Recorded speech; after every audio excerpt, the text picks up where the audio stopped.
esta computadora. Bueno, ahí estamos grabando entonces. Y lo que le voy a hacer es compartir la pantalla con el apunte que vamos a ver hoy, que es el apunte de gramática 4. Yo ya lo subí al Moodle, así que el que lo tiene ahí lo puede ver, pero yo voy a compartir la pantalla para que se vea.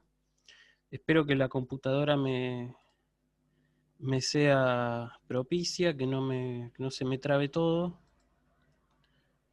Lucho, ¿no hay ninguno en la sala de espera? Porque me parece re poco lo que están conectados. A ver, me voy a fijar. Eh, Participantes 30. A ver. Sí, uy, es verdad, hay 4. Ahí estamos. Bueno, admitir. Ahí está Giovanna. Sí. Filo, yo te puedo poner como anfitriona. ¿Vos Sí, querés que te como ponga como anfitriona? coanfitriona podré ponerme. Sí, poneme así, yo voy aceptando los chicos que siguen ingresando. Dale. Sí, acá yo tengo a ser hospedador. ¿Sería eso? A ver, no, me parece que cohospedador. No, pasa que cohospedador no me figura acá, ¿sabes? Ah, bueno, Espérate, a ver. porque si Desea no después... cambiar. Pero si no, claro, es un lío para cambiar la pantalla después. Bueno, no me importa, me fijo yo. No hay problema. Porque cohospedador sería lo que tiene que poner. Claro, sí, sí, tal cual. Bueno, de cualquier manera ahí estoy ¿Ustedes me ven la pantalla compartida? ¿Sí? Ven la joya, espectacular. Bueno, no vamos a empezar con la primera página del apunte, vamos a irnos hasta la página 3. El apunte tiene 5 páginas. Vamos a empezar a ver la morfología, que es lo que nos ocupa a nosotros. Vamos a terminar de ver la morfología, que es lo que más me importa del día de hoy, y después vamos a ver algunas cuestiones de semántica de los verbos. Nosotros habíamos visto en la clase anterior, habíamos visto la conjugación de la forma de la voz medio pasiva para la conjugación, digamos, omega 1, la conjugación que habíamos dicho no contracta. ¿Sí? Ahora vamos a ver las conjugaciones contractas. Las conjugaciones omega 2, omega 3 y omega 4. ¿Sí? Que obviamente yo puse los ejemplos de timao, doqueo y delo, que son los ejemplos con los que venimos trabajando. Bueno, la primera persona es timomai con omega, que viene de timaomai, ¿sí? Yo siempre les pongo acá la forma que les va a aparecer en los textos, es decir, la forma ya contraída, y por otro lado, por otro lado la forma sin contraer. Acá dice Luana, una compañera está intentando entrar, pero dice que la contraseña no funciona. Sí, cuando pasa eso, cuando a ustedes no les funciona la contraseña, tienen que, lamentablemente, sí, tienen que reinstalar el Zoom, desinstalarlo y volverlo a instalar, si no les funciona la contraseña, porque ya más de una vez les ha pasado. Creo que a Abril le pasó, me parece, así que sí, tiene que hacer eso.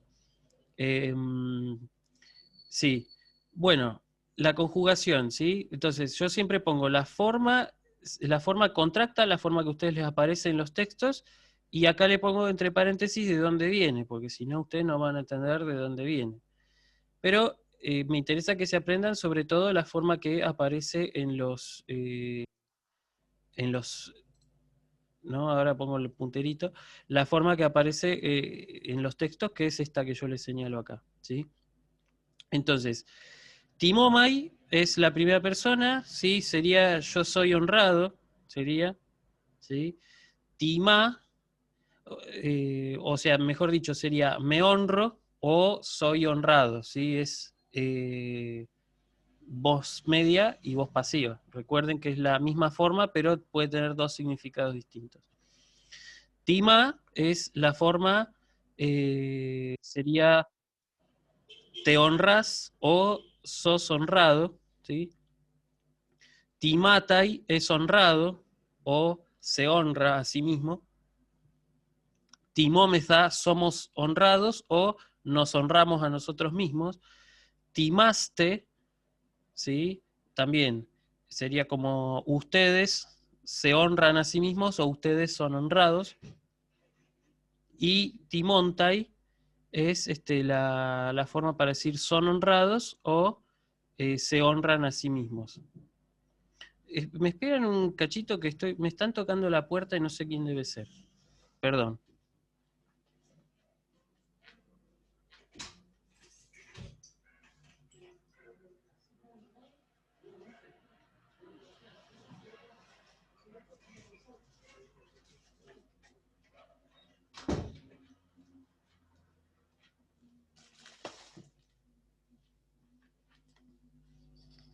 Perdón. Era mi mamá. Pero bueno, como mi hermana vive acá arriba, no hay problema. En fin, sigo. Es raro porque yo les digo que tengo clase. Bueno, entonces la tercera persona del plural sería timontai, que sería se honran a sí mismos ellos o ellos son honrados, ¿sí? Lo mismo ocurre con el verbo doqueo, que es el verbo creer o parecer, ¿sí? O considerar también puede ser, ¿sí? Dokumai, entonces sería me considero o soy considerado, ¿sí? Doque, la forma con eta e iota suscripta, o también puede ser con el diptongo ei, que es, sería te consideras o sos considerado. Dokeitai, la forma de la voz de la tercera persona, que sería eh, se considera, ¿no? Él o ella se considera, y también puede significar es considerado. Documeza sería somos considerados, o también nosotros nos consideramos tal cosa, ¿no? Siempre es creer, nosotros nos creemos tal cosa o nosotros nos consideramos, ¿sí? O somos considerados como tal cosa, ¿sí? Dokeiste sería ustedes se consideran a sí mismos o ustedes son considerados, ¿sí? Tal cosa. Y dokuntai, ellos se consideran o ellos son considerados, ¿sí? Lo mismo pasa con el verbo de lo, o sea, el significado es exactamente lo mismo con las terminaciones. De lumai, ¿sí? Sería el verbo de lo, recuerden que era mostrar, ¿sí? Entonces, de lumai sería me muestro o soy mostrado, de loi sería te mostrás o sos mostrado, de lutai sería se muestra o es mostrado, de lumeza nos mostramos o somos mostrados, y así sucesivamente, ¿sí? Del uste, del untai.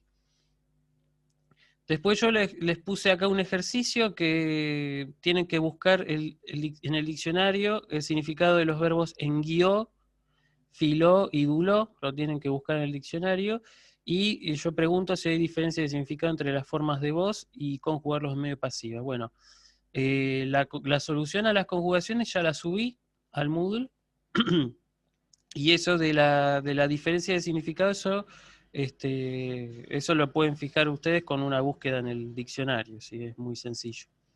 Pero es un ejercicio para que vean, ¿sí? Para practicar un poco esas cuestiones.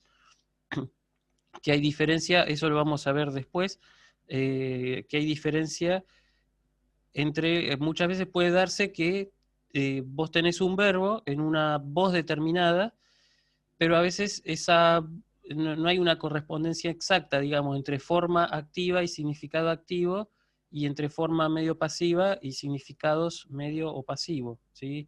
Eso hay que tenerlo en cuenta, eso lo voy a explicar después. Vamos ahora un poco a ver ahí se conectaba Lucía. Acá tenemos la declinación del adjetivo polis, polé, polí, que es un adjetivo muy importante porque significa mucho, ¿sí? Mucho, mucha, mucho. Les puse, por supuesto, 3 casos nada más: nominativo, acusativo y genitivo, porque el dativo todavía no lo vimos, y el vocativo no existe de este adjetivo, ¿sí? Fíjense que la forma del nominativo masculino es polis, ¿sí? Es una forma irregular que ustedes no vieron en ninguna declinación, por eso yo la pongo acá, ¿sí? Pero es un adjetivo que aparece muchísimo en los textos. Polis entonces sería mucho, polé sería mucha, y poli sería mucho en forma neutra, ¿sí? En el neutro saben que el nominativo y el acusativo no cambian, es igual, pero en el masculino y en el femenino sí, ¿sí? Fíjense, polis, polín en el masculino, polé, polén en el femenino, y el genitivo polú, polés, polú, ¿sí? Se parecen en ese sentido a los o adjetivos, mejor dicho, adjetivos de primera clase en el genitivo. Y ya después el plural es exactamente como los adjetivos de primera clase. El problema está sobre todo en los casos masculino, femenino, nominativo y acusativo del singular. Después el resto se comporta, y neutro también, ¿no? El resto de los casos, genitivo del singular y nominativo, acusativo y genitivo del plural, se comporta exactamente igual que cualquier adjetivo de primera clase que ya son los que ya vimos, ¿sí? Fíjense, el masculino plural nominativo es poloi, muchos, ¿sí? Poloi anthropoi, muchos hombres, ¿sí? Polai, ¿sí? Polai es la forma femenina. Polai dicai sería, por ejemplo, muchos juicios o muchos castigos, ¿sí? Y, por ejemplo, en el neutro sería polá dora, por ejemplo, muchos regalos, ¿sí? Polá dora. O polá erga, muchos trabajos, ¿sí? Polus es el acusativo plural masculino, ¿sí? Sería a muchos, por ejemplo, polus anthropus sería a muchos hombres. Si yo digo, por ejemplo, no sé, ecteina polus anthropus sería maté a muchos hombres, ¿sí? Se puede decir. Polas es justamente a muchas, ¿sí? Ahí, bueno, habría que buscar, no sé, por ejemplo, Timó, Polás, Ceás, honro a muchas diosas, por decir algo, ¿sí? Y finalmente, la forma del acusativo neutro es idéntica a la del nominativo, polá.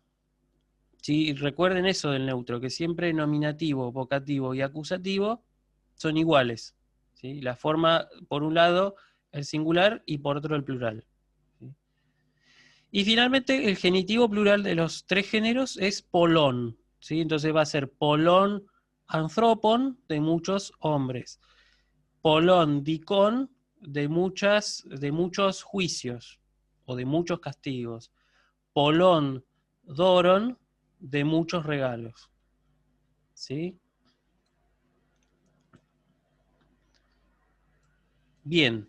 Y ahora, esto era como para precalentar un poco la cosa, ¿no? De la declinación. Pero ahora vamos a ver otra declinación. Vamos a empezar a ver un poquito algunas nociones de tercera declinación. ¿Hay alguna pregunta hasta acá? A ver, no sé si en el chat hay algún mensajillo. Hay uno. A ver, voy a fijarme. No, no hay nada. ¿Hay alguna pregunta hasta acá? Por ahora no. Así que, bueno, cualquier cosa me escriben y yo me fijo. Tengo las ventanitas acá, así que ahora la puedo ver. Bueno, nosotros ya vimos primera declinación, vimos segunda declinación, y ahora vamos a ver algunos vocablos y algunos tipos de tercera declinación, ¿sí? La tercera declinación generalmente es la más terrorífica, digamos así, para los alumnos, pero nosotros vamos a tratar de hacerlo de una forma más amena, que no sea tan terrorífico. ¿Y cómo lo voy a hacer? Bueno, en vez de tomar como referencia, normalmente cuando nosotros hablamos de tipos de declinación, cuando hablamos de primera declinación, segunda, tercera, siempre tomamos como referencia la terminación del caso genitivo singular, ¿sí? Pero el problema con eso es que a veces queda como medio en el aire, sobre todo por un lado queda como en el aire el plural por un lado, y a veces uno no hace digamos, uno con el genitivo no hace la misma asociación de significado en castellano, que lo haría, por ejemplo, con el nominativo plural. Porque nosotros, de hecho, todos los casos, digamos, nosotros no tenemos casos, y si tuviéramos serían todos nominativos, digamos así. Entonces yo voy a tomar como referencia, voy a salirme un poquito del esquema tradicional y voy a tomar como referencia para distinguir una declinación de otra el nominativo plural, ¿sí? Y me parece que va a ser más sencillo así, porque así se pueden ver más fácil los tipos de la tercera declinación, que son muchos.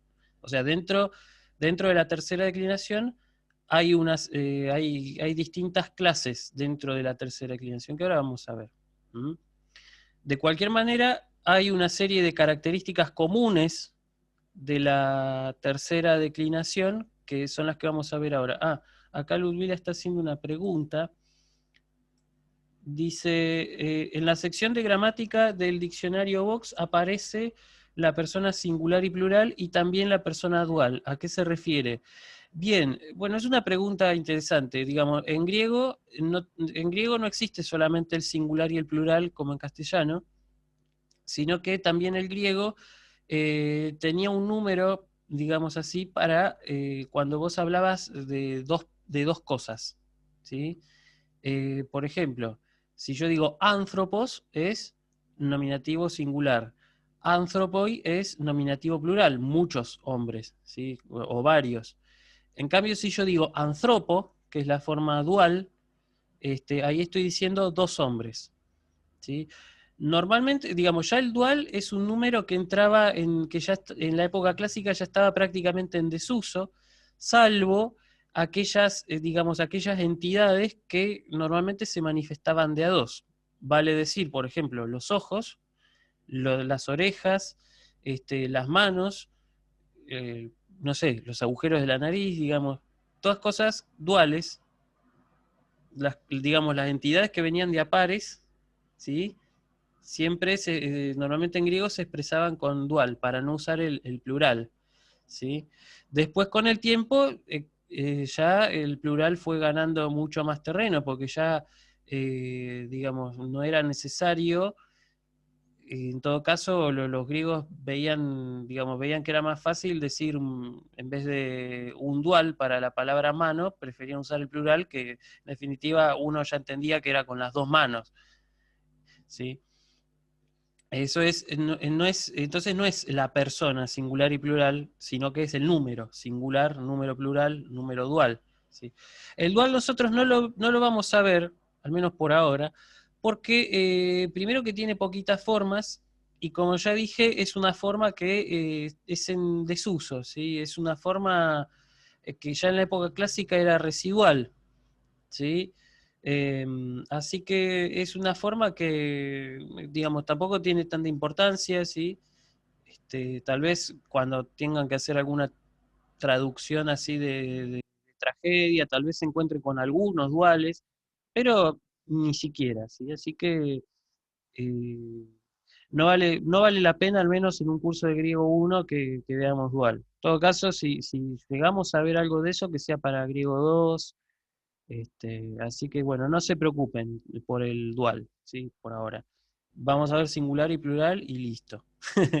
Sí, porque si no, imaginen, ya lo estoy volviendo loco con singular y plural, imagínate si le agrego el dual, ¿no?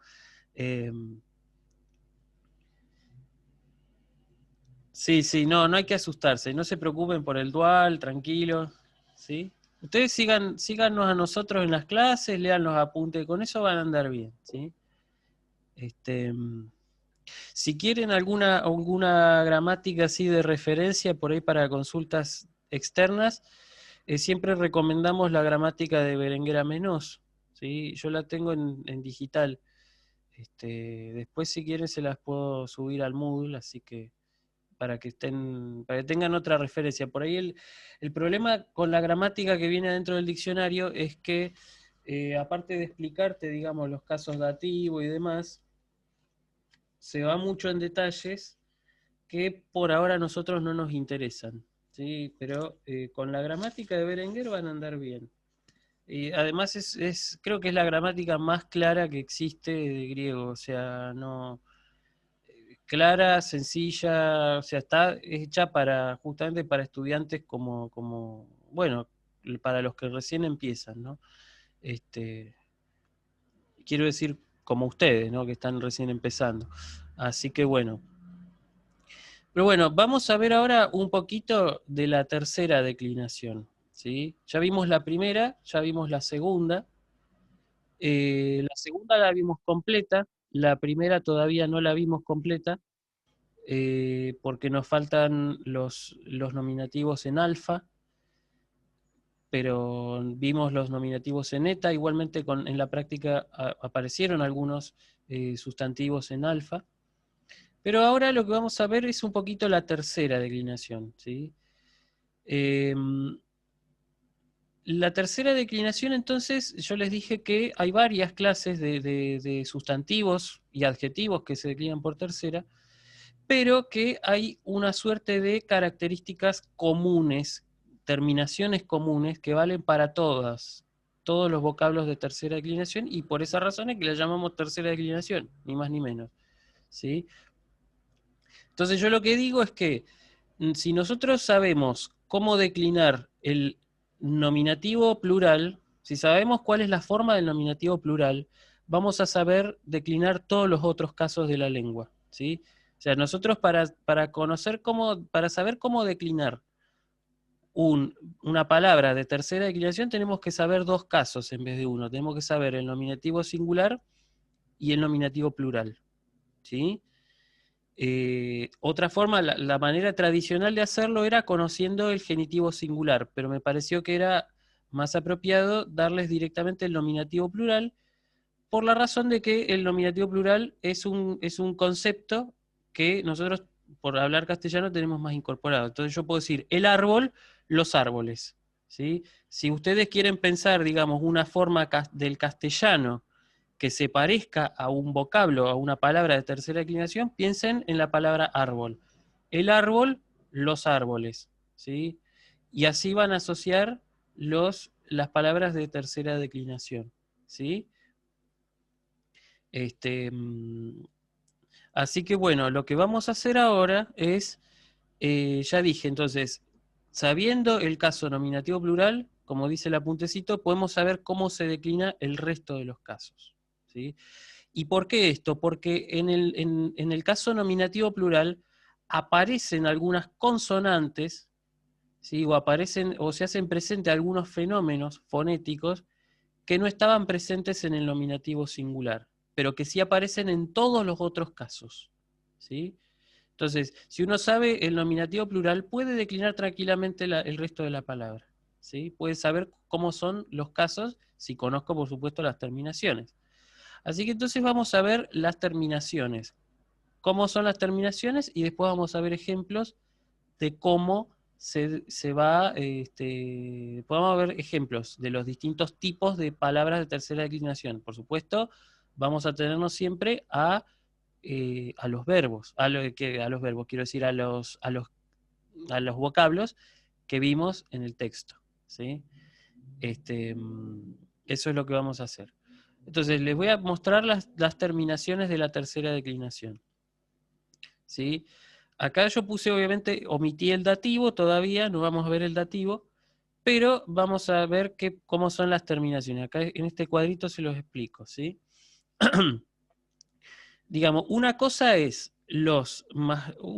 cómo se declinan los masculinos y los femeninos, sean sustantivos o adjetivos, y otra cosa es cómo se declinan los neutros, sean sustantivos o adjetivos, ¿sí? Razón por la cual los masculinos y los femeninos van a tener una serie de terminaciones por un lado, y los neutros van a tener otra serie de terminaciones por el otro lado, ¿sí? Eso es lo que explico acá, en la parte del cuadro. El nominativo, ¿sí? Vamos a empezar por el nominativo singular. Los masculinos y los femeninos dice que es igual al tema, ¿sí? Con la última vocal alargada o con una sigma al final, ¿sí? ¿Qué significa esto de tema con última vocal alargada? Significa que si yo, por ejemplo, ¿sí? Aquí llamamos tema. Tema es la raíz que yo voy a declinar. Eso es el tema. ¿Sí? Acá, de hecho, acá les puse la definición de tema. ¿Sí? Prefijos más raíz, más sufijos derivativos, menos las desinencias. Esto los que hicieron el curso de gramática lo tienen por ahí más fresco.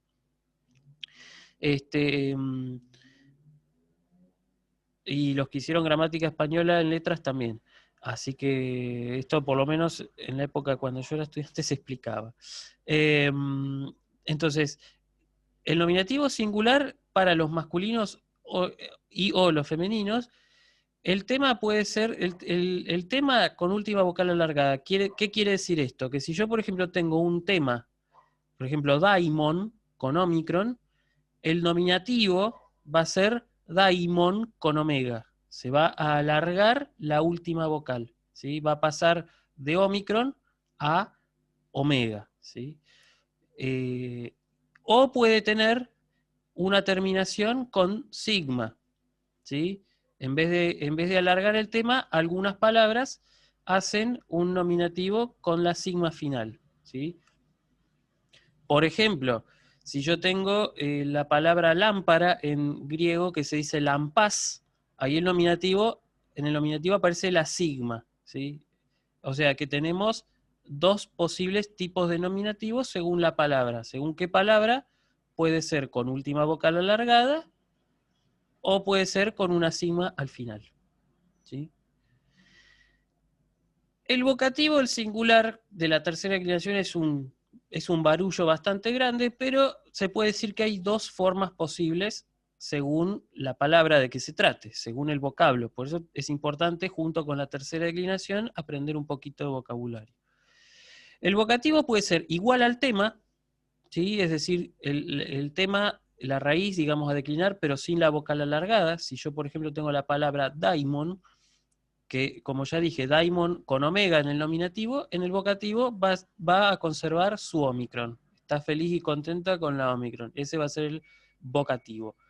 O también puede ser igual al nominativo, como en el caso de la palabra lampás, ¿sí? Lampás es el nominativo con sigma, vocativo va a ser igual al nominativo, o sea, lampás, ¿sí? Ahora, después el resto de las terminaciones son idénticas, digamos así, constituyen del tema, ¿sí? Más la desinencia que yo les pongo acá en el cuadro, ¿sí? Fíjense, por ejemplo, la terminación del acusativo es una alfa. Entonces, si yo, por ejemplo, tengo la palabra daimon, si yo quiero decir, daimon puede significar Dios o espíritu, daimon, ¿sí? No significa demonio. Daimon significa Dios o espíritu, ¿sí? Básicamente el daimon es una divinidad a la que los griegos, digamos, por alguna razón no le atribuían un nombre, digamos. O sea, no es que si les pasaba algo, digamos, medio misterioso, no es que decían, uy, es Zeus o es Apolo, a menos que se les apareciera, digamos así, directamente. En todo caso decían, bueno, es un daimon, ¿sí? Es un espíritu, es algo divino, sin duda, pero una divinidad, digamos, no atribuible a ninguna de las que por lo menos conocían, ¿sí? O a las que creían. Entonces, si yo quiero decir al Dios o al Espíritu, en vez de decir el Dios o el Espíritu, que eso sería nominativo, si yo quiero decir al Espíritu o al Dios, tengo que decir daimona, ¿sí?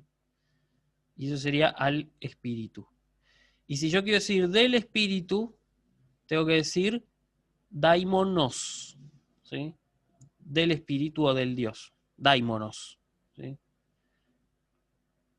Que ya no se preocupen si los que son así medio religiosos, no es que la materia se va a volver satánica ahora, ¿sí? Pero bueno, tenemos el ejemplo de Daimon que nos viene al pelo. Ahora, vamos Me al... iba a retirar de la clase porque soy muy religioso, profesor. ¿Eh? Me iba a retirar, pero no, menos mal que aclaró. Bueno.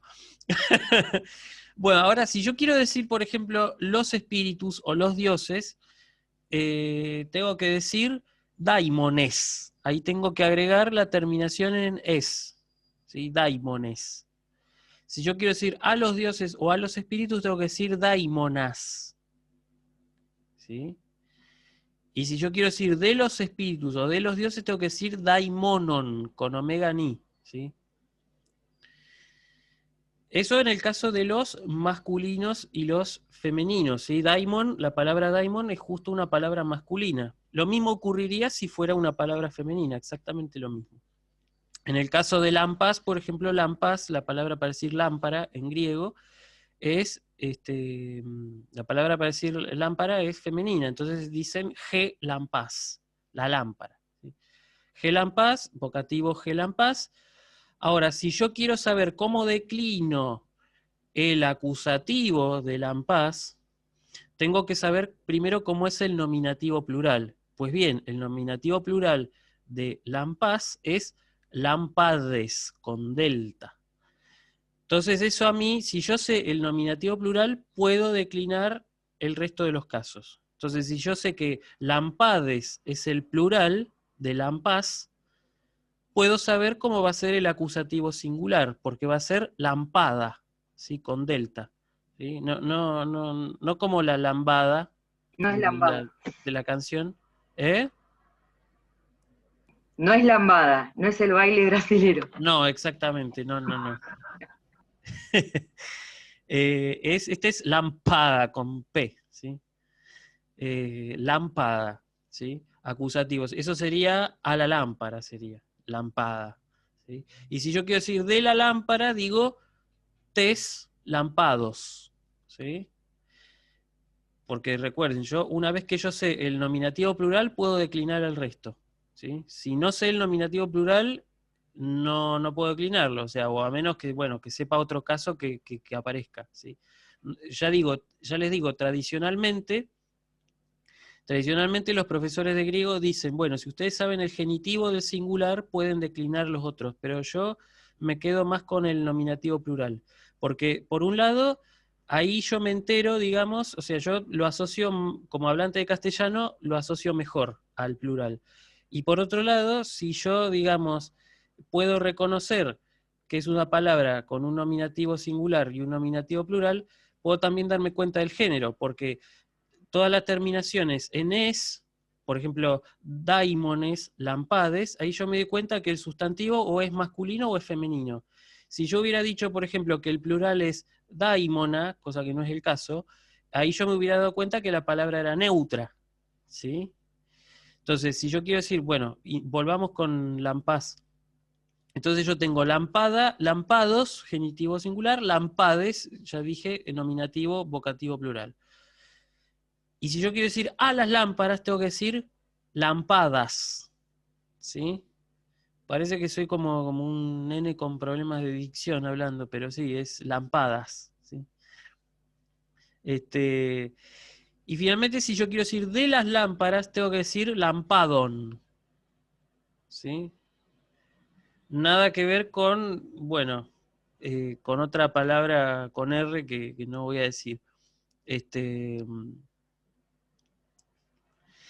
Pero bueno, la cosa es así entonces, ¿sí? Ya les acabo de dar un ejemplo de palabra masculina de tercera y un ejemplo con palabra femenina. Ahora vamos a ver qué pasa con una neutra, ¿sí? Los neutros utilizan, digamos, para nominativo, vocativo y acusativo, utilizan solamente el tema, o sea, o la raíz a declinar de la palabra, ¿sí? El genitivo se construye igual que los masculinos y los femeninos. Pero el plural, el neutro, nominativo, vocativo y acusativo, se hace con alfa. Vamos a poner un ejemplo para que quede más claro. Yo tengo la palabra en castellano, en griego, perdón, que significa cuerpo, que es soma, ¿sí? Soma con omega. Entonces, el tema, el nominativo, vocativo y acusativo del singular va a ser precisamente soma, porque ese es el tema. Esa es la raíz a declinar. Ahora, el nominativo plural y el vocativo y el acusativo plural va a ser somata, ¿sí? De hecho, por regla general, todos los neutros que terminan en ma en el singular van a terminar en mata en el plural. ¿Sí? Entonces, por ejemplo, si yo tengo soma, el plural va a ser sómata. Y ahí yo me doy cuenta de dos cosas. Primero, cuando sé el plural, me doy cuenta de que la palabra es neutra, porque termina en alfa el plural, y me doy cuenta de cuál es el tema de los otros casos. ¿Sí? Porque aparece esa tau en sómata, que eso me va a permitir a mí declinar los casos que el resto de los casos. Fíjense que, por ejemplo, en soma tenemos nominativo, vocativo y acusativo iguales. Soma. ¿Sí? Ahora, si yo quiero decir del cuerpo, o sea, tengo que declinar en genitivo, tengo que decir sómatos. Y aparece de vuelta la tau que aparecía en plural. Si yo quiero decir el plural, entonces sómata, ¿sí? El cuerpo, o sería los cuerpos, o a los cuerpos, diría sómata. Ta sómata. Y si yo quiero decir de los cuerpos, tengo que decir ton somaton. ¿Sí? Fíjense nuevamente, entonces, una vez que yo sé el nominativo plural de la palabra, ¿sí? Una vez que yo sé el plural, puedo saber cómo se declinan los casos que no son iguales al nominativo singular. ¿Sí? Bien, eso es como un pantallazo breve, digamos. Estas son las terminaciones. Ahora vamos a ver con ejemplos concretos. Igual ya les di uno, pero vamos a ver ejemplos concretos.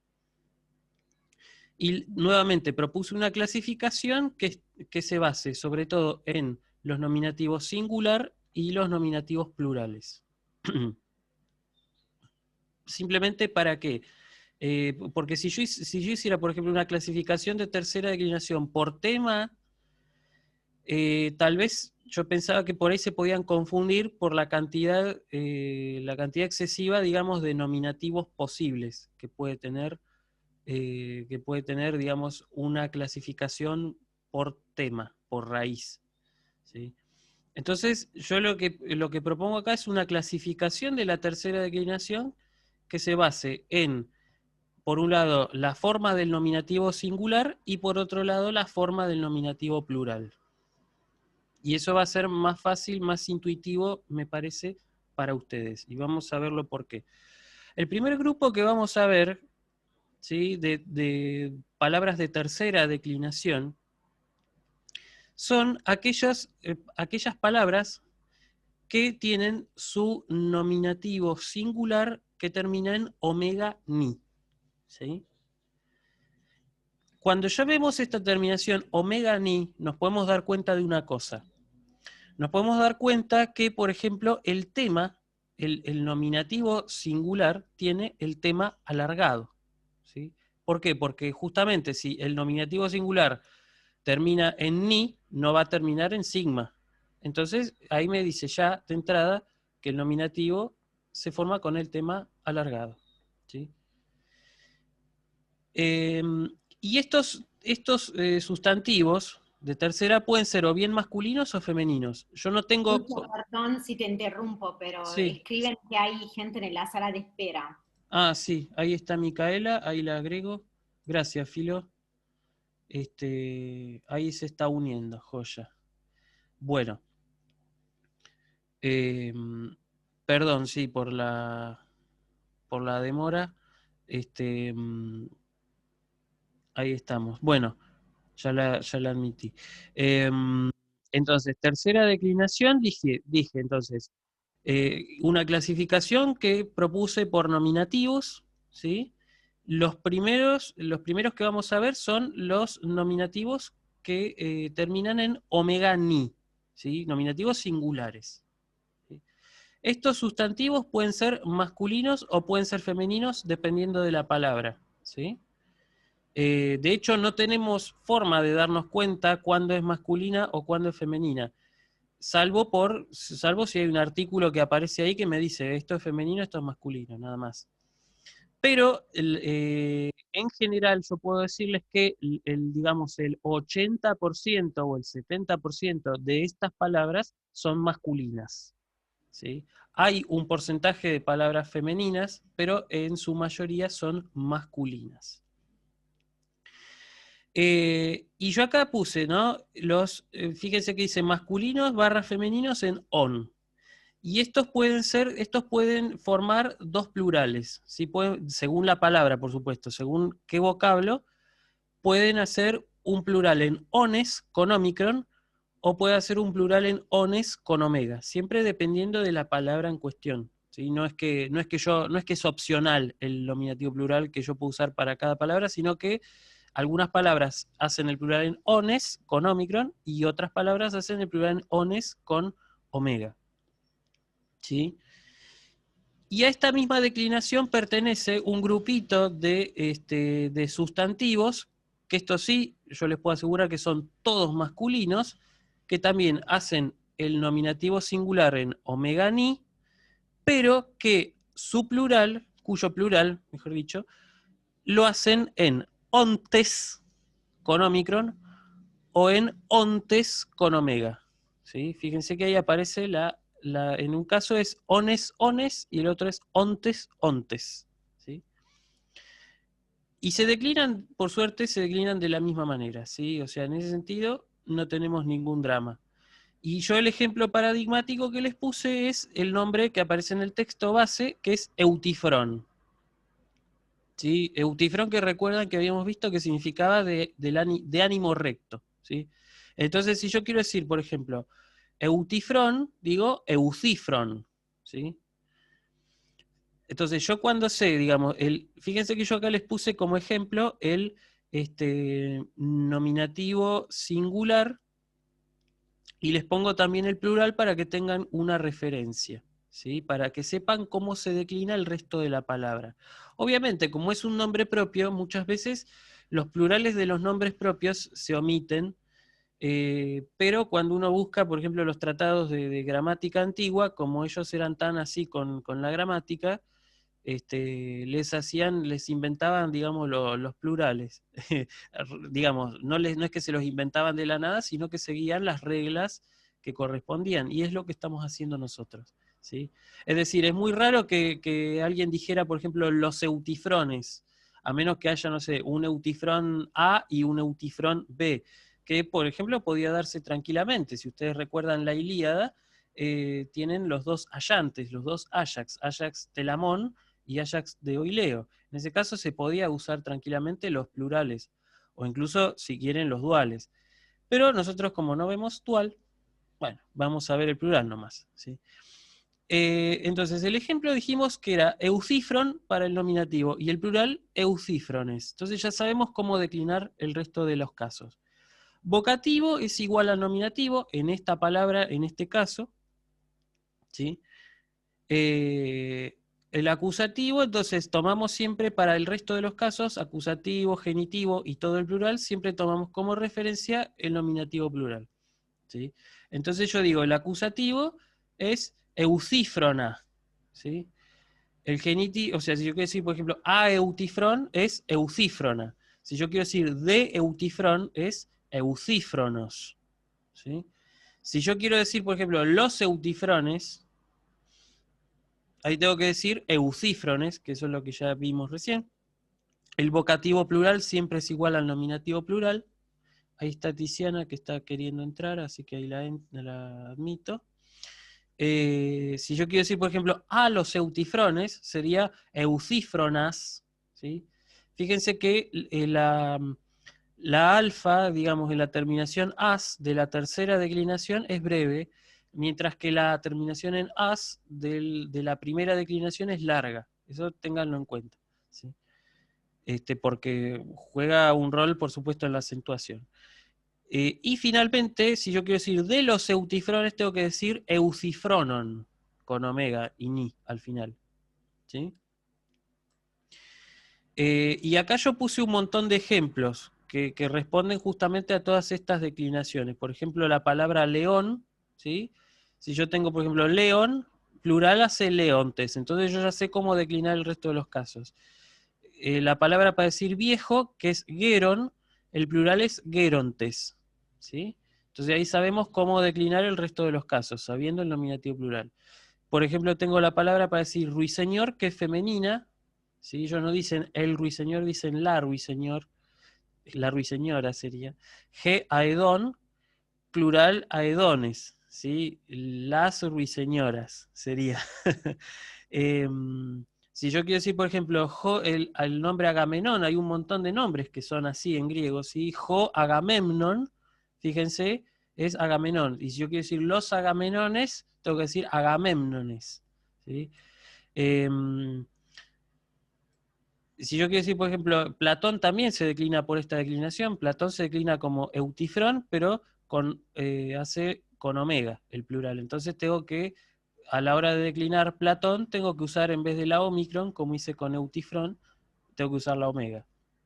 En el caso de Creonte, el tío barra cuñado de Edipo, pobre, tenía un problemita ahí, Edipo, Creonte, sí, Creón es el nominativo singular, Creontes es el nominativo plural. Entonces ya sé que la palabra va a ser creón, creonta, creontos, creontes, creontas, ¿sí? Creonton.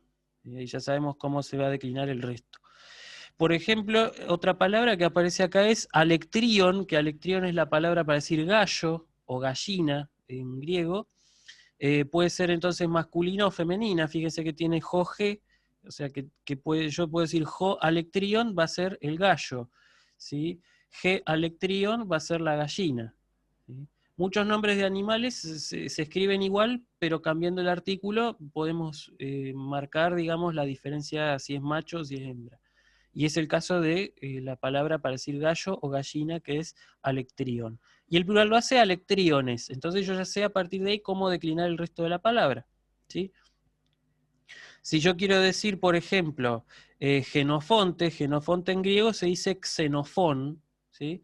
Y el plural, si yo quiero decir los genofontes, bueno, se dice parecido al castellano, xenofontes, ¿sí?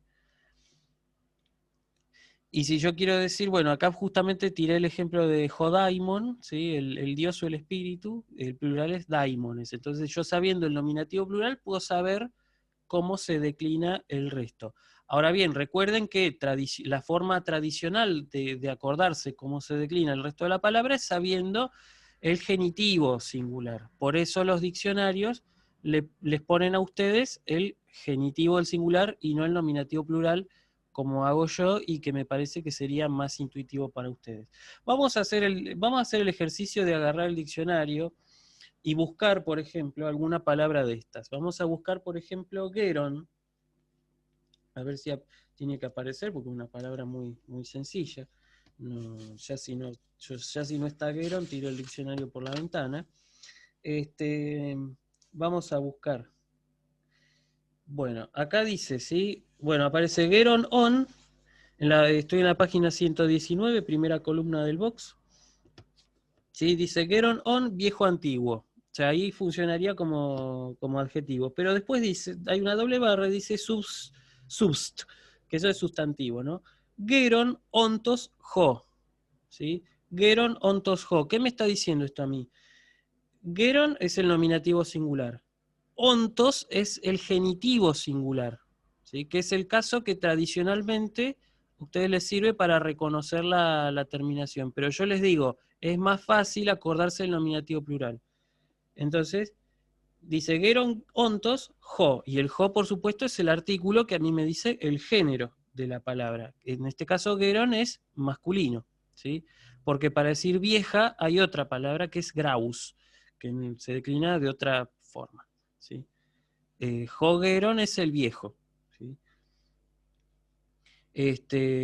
Entonces sería así. Y si yo quiero ver, por ejemplo, otra palabra para que tengamos otro ejemplo, si yo busco daimon, por ejemplo, ¿sí? Daimon Daimon aparece justo en la página 125, cuando aparece la delta.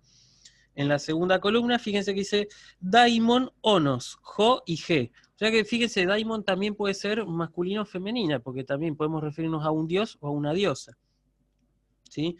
Entonces esa terminación onos que aparece ahí es el genitivo singular, que es, como ya digo, el que tradicionalmente se utiliza para el que tradicionalmente se utiliza para identificar las palabras de tercera declinación, para identificar cómo se declinan. Pero yo les digo, es más fácil, me parece a mí, buscar, digamos, en ese sentido, saber el nominativo plural porque es más intuitivo. En castellano nosotros tenemos árbol, árboles, y eso para mí es mucho más intuitivo que decir árbol del árbol. ¿No? O sea, como que no, me parece que es más asociable el nominativo plural que el genitivo singular, ¿sí? Y además, como ya digo, el saber el nominativo plural permite además identificar el género, ¿sí? Porque si yo, por ejemplo, si yo les dijera el plural de Agamemnon es Agamemnona, ahí yo les digo es una palabra neutra. Pero si yo les digo el plural de Agamemnon es Agamemnones, ahí les estoy diciendo que es una palabra masculina o femenina, según el caso. En el caso de Agamenón concretamente es masculino, ¿sí? Porque hace referencia a un hombre, ¿sí? A un varón. Bien, ¿quedó claro hasta acá? ¿Alguna pregunta? ¿Alguna duda? Me parece que es más claro si lo explicamos así por los nominativos. Y entonces esto nos va a dar, esta declinación ténganla muy en cuenta porque esta declinación les va a servir, sobre todo los que son con plurales en ontes, eso les va a servir para cuando ustedes vean participio. ¿Sí? Ustedes hacen con esto que les acabo de dar, hacen el salto cualitativo fundamental de griego 1, ¿sí? Que es conocer esta declinación les va a permitir conocer la declinación del participio. Pero eso lo vamos a ver después del primer parcial, así que no se preocupen, ¿sí? Lo que me interesa sí es que sepan que existen estos vocablos que tienen el nominativo singular en omegani y cuyo nominativo plural lo hacen en ones o en ontes, con omega o con omicron, ¿sí? Bien, y ahora sí vamos a ver este grupito de neutros, ¿sí? Siempre teniendo en cuenta esta clasificación de nominativos que hice de la tercera declinación, que son los neutros en ma, ¿sí? Los neutros en ma son un montonazo, ¿sí? Hay muchísimos vocablos que terminan en ma y son neutros. Y es muy fácil reconocerlos, ¿sí? Es bastante fácil. Primero porque por el artículo neutro, si ya veo el artículo, neutro. Y además, el nominativo plural es en mata, ¿sí? Entonces yo, por ejemplo, soma, el cuerpo, los cuerpos digo sómata. Si yo digo, por ejemplo, onoma, el nombre, onómata, los nombres, ¿sí? Grama, ¿sí? La letra, y si yo digo las letras, grámata, ¿sí? Y todo así. Entonces, en ese sentido, son unos sustantivos que son muy fáciles de conocer y de identificar. Yo el ejemplo que puse paradigmático acá es la palabra énclema, que recordemos que en el texto aparecía, en nuestro texto base, que significaba básicamente acusación o motivo de acusación, ¿sí? Énclema, entonces es el singular y enclemata es el plural. Y en los neutros recuerden que siempre el nominativo, vocativo y acusativo son los tres casos iguales. Así que van a conocer solamente, como no vimos del dativo aún, tenemos 4 formas para recordar, ¿sí? Entonces, énclema, nominativo, vocativo, acusativo, y genitivo del singular, yo para fijarme, para saber cómo se declina el genitivo singular, tengo 2 formas. O siguen mi consejo, que es buscar saber cuál es el nominativo plural, o buscan en el diccionario para saber cómo se hace el genitivo singular. Y va a ser enclematos. Y finalmente el genitivo plural enclematon, ¿sí? Siempre el genitivo plural siempre va a tener esa terminación en omegani, ¿sí? Y por esa misma razón, además, el acento suele correrse, porque justamente la terminación omegani es larga, entonces el pobre acento se ve obligado a correrse una sílaba más adelante, ¿sí? Y acá tenemos un montón de palabras, ¿sí? Yo solamente puse algunas, pero después les doy como ejercicio que declinen algunas de estas. Entonces tenemos soma, skirtema, que significa salto, sintagma, que significa, sintagma sobre todo significa concordia, ¿sí? Poma, que significa tapa, ¿sí? Ónoma, que significa nombre o sustantivo, rema, que significa verbo, ¿sí? La palabra rema en griego clásico significa verbo. Ahí tienen también un poco de vocabulario de la gramática griega, o sea, no solamente aprendemos la gramática griega, sino además los nombres de la gramática, ¿sí? Ónoma, rema. Jaima, que es la palabra para decir sangre, de ahí viene, por ejemplo, hematoma, ¿sí? Fíjense que ahí aparece, fíjense que la palabra hematoma, nosotros tenemos esa terminación en ma que es propia de los neutros en griego, ¿sí? Hematoma, ¿qué más? A ver, hematofilia, o no sé, alguna palabra que empiece con hemato con H, ¿sí? Y se escribe con H porque justamente la palabra jaima concretamente empieza con espíritu áspero, ¿sí? Por eso escribimos con H, hematoma, ¿sí? Todas esas. Ahora yo no recuerdo, pero si alguno recuerda alguna palabra, bienvenido, ¿sí? Después, por ejemplo, tenemos la palabra ctema, que significa propiedad, ¿sí? Un tema es una propiedad, es propiedad en general, ¿sí? Una cosa que se consigue, ¿sí? Es la palabra básica en griego para decir propiedad, ¿sí? Pero como decir propiedad privada, ¿no? Ese tipo de propiedad, ¿sí? Algo que se adquiere a través de la transacción comercial, si quieren, ¿no? Y ahí entran los esclavos, entran lo que son las posesiones. O sea, el tema es concretamente la posesión, ¿sí? Después, bueno, grama, dijimos que era la letra, también puede ser la palabra para decir carta en griego clásico. En lo clásico, grama puede significar letra o puede significar carta, ¿sí? Clima, ¿sí? Que si uno lo busca en el diccionario va a encontrar que es igual a nuestro significado. De hecho, ¿sí? Fíjense, clima.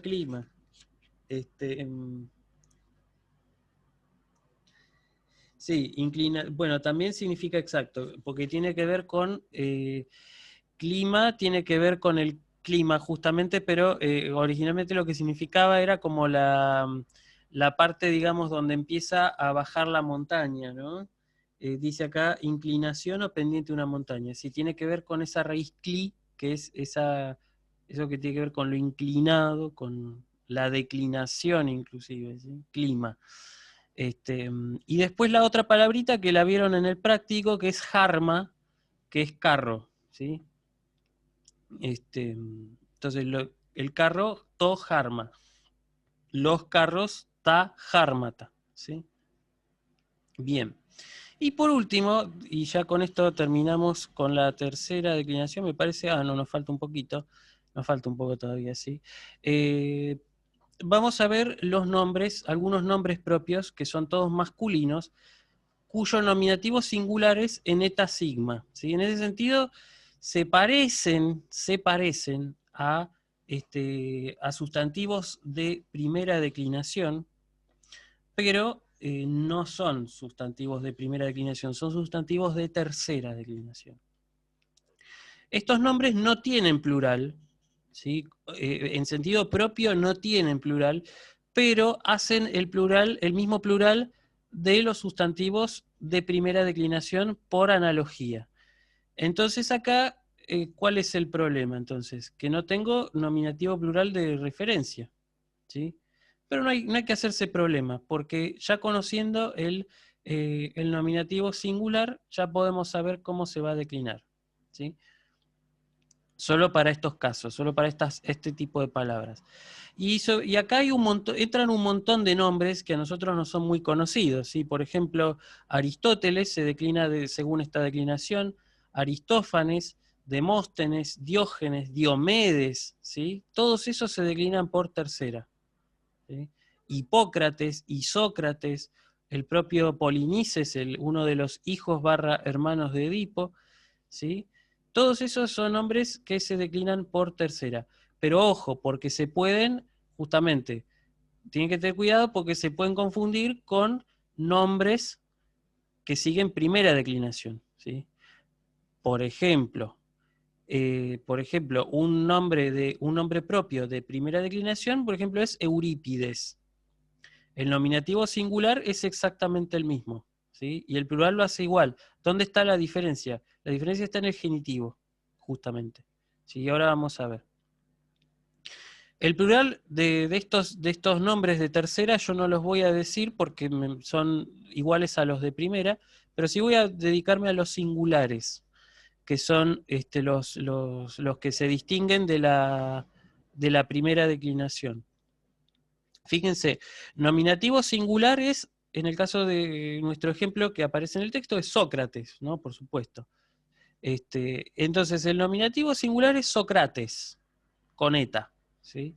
Obviamente, el acento va sobre el alfa porque la eta es una letra larga y el acento entonces no puede irse más para atrás. Pero en el vocativo del singular, normalmente, acá ocurre que el nominativo es con tema alargado. El tema, la raíz a declinar es Sócrates, con épsilon. Y lo mismo con todos los nombres que aparecen abajo de más ejemplos.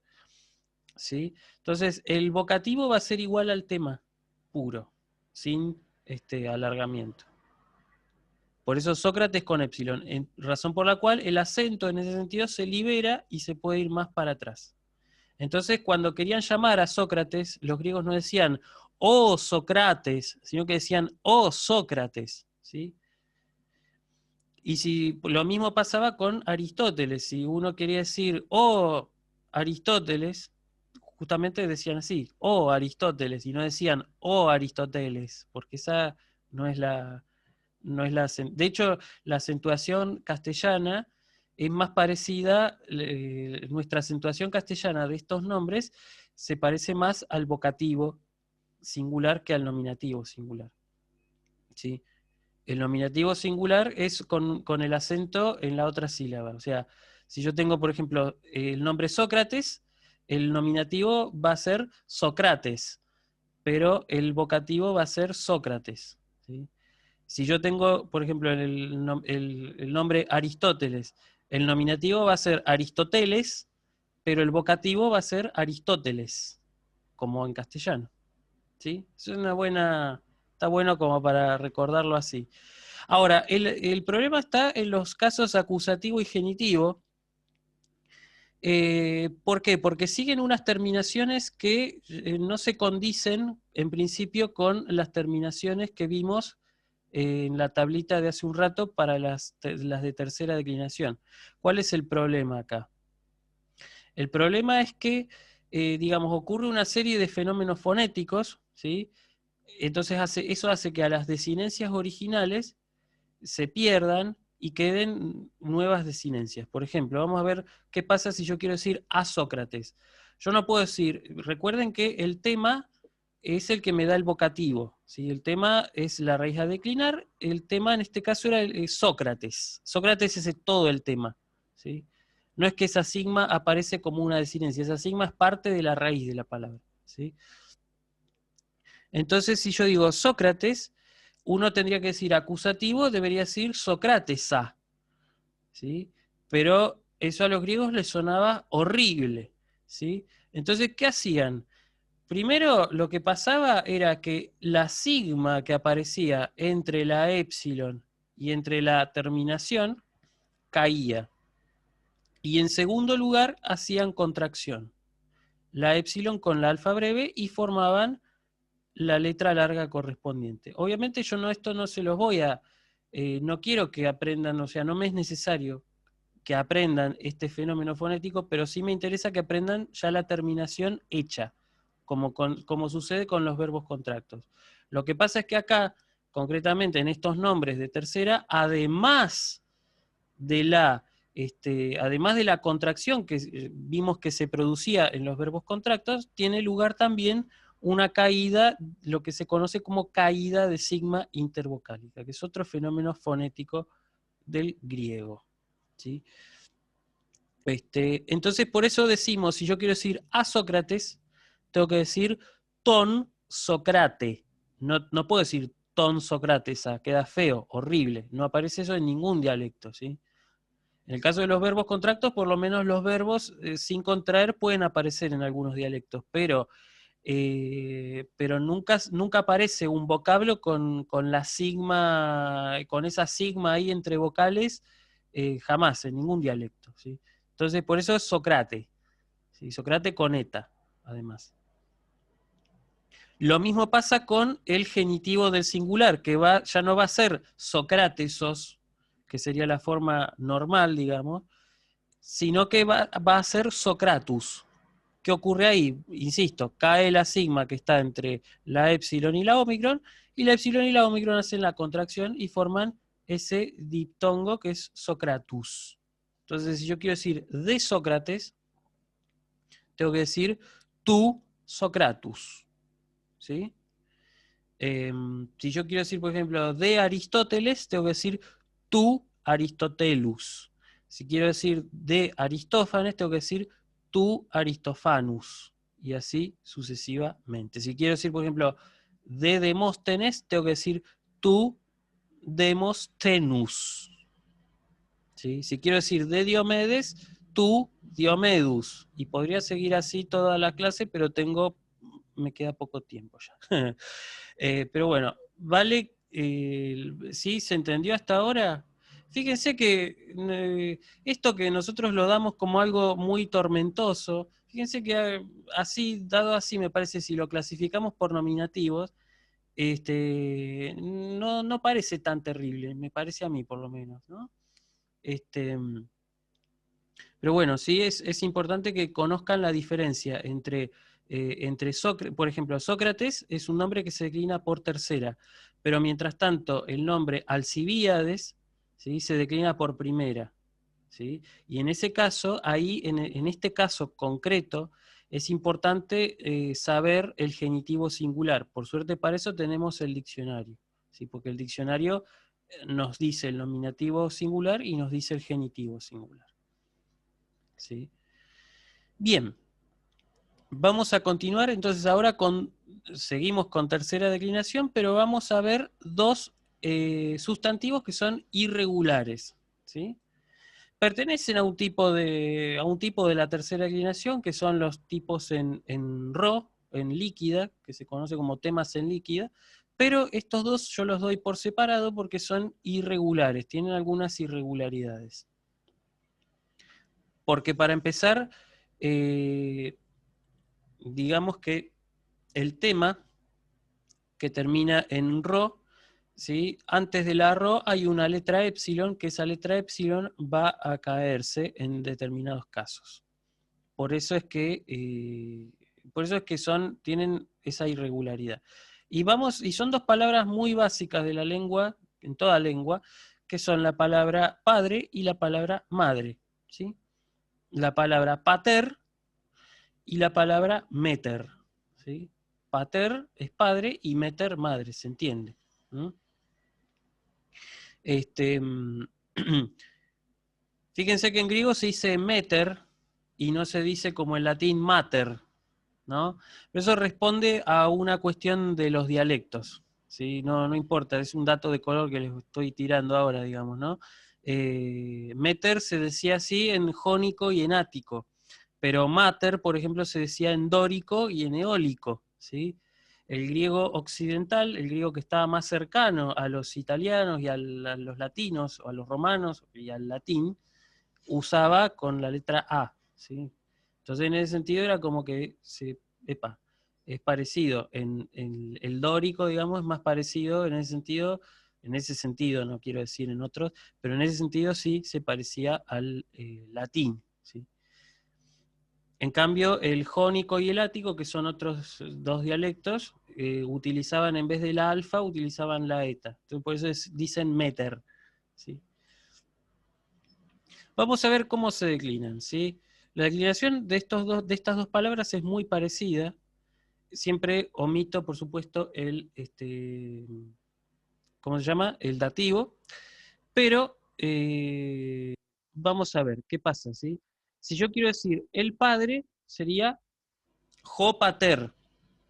Fíjense que aparece el nominativo con la eta, ¿sí? Eso ya a mí, como no hay sigma final, ese tema es un tema alargado. Esa eta es producto de un alargamiento que se dio, ¿sí? Ya me doy cuenta con eso. Y me doy cuenta también por el plural. Fíjense, el plural dice pateres, con épsilon, no dice pateres con eta, ¿eh?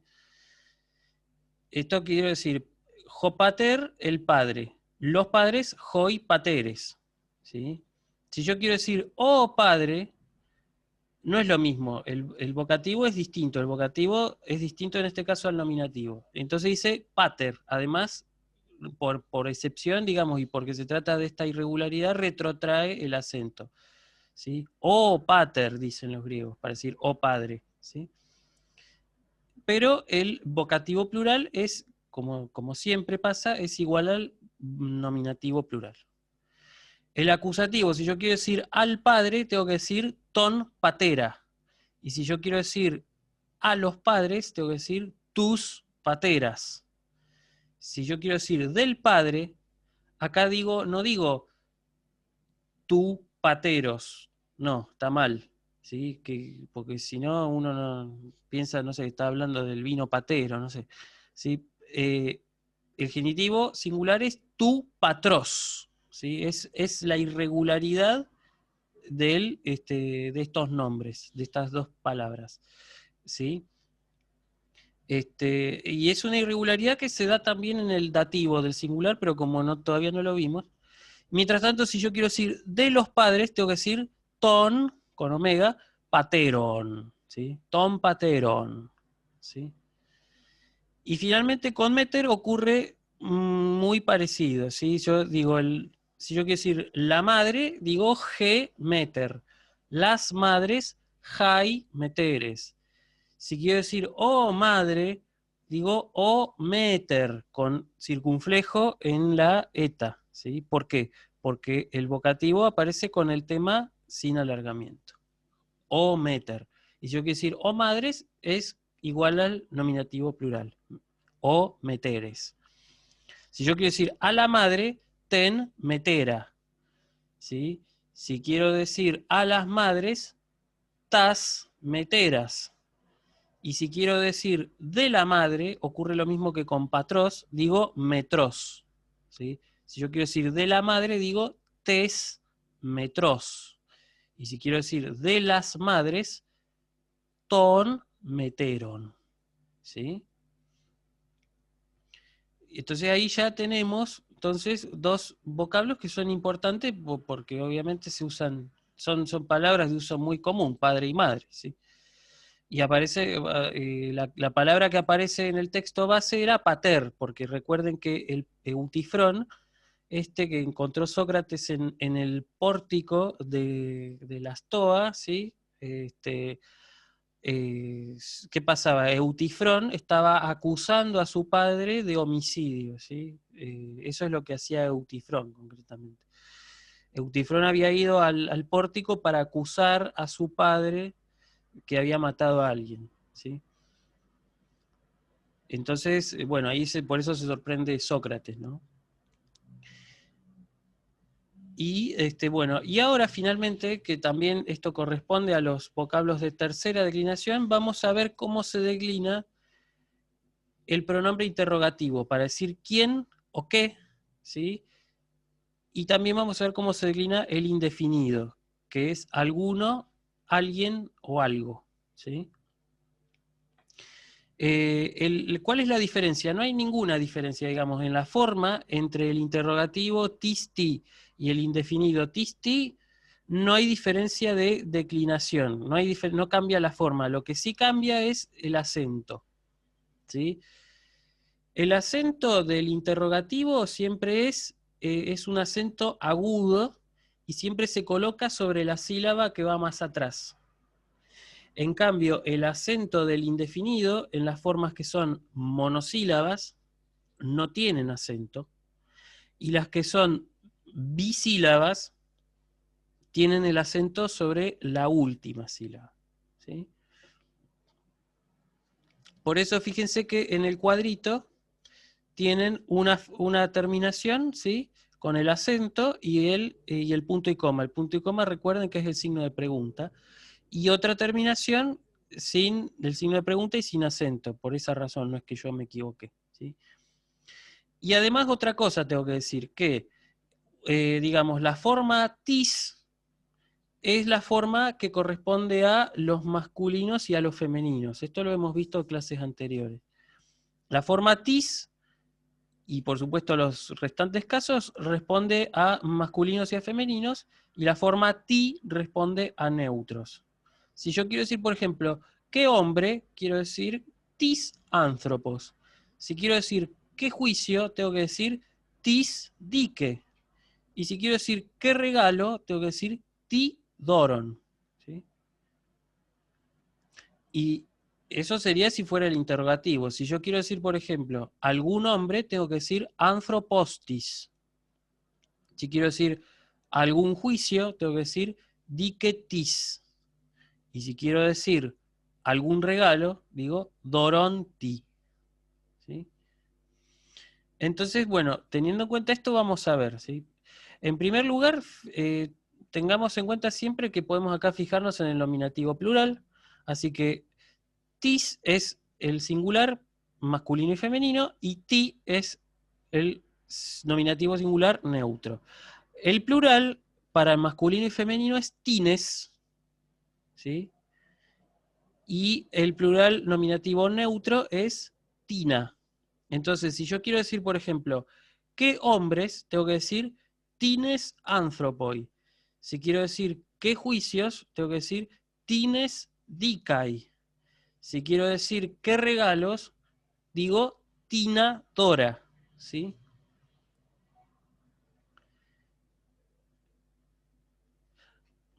Así sería. ¿Sí?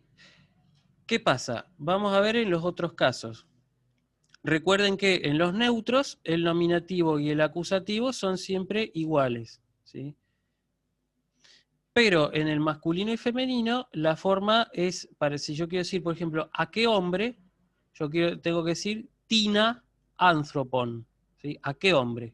¿Sí? Y si yo quiero decir, por ejemplo, ¿a quién?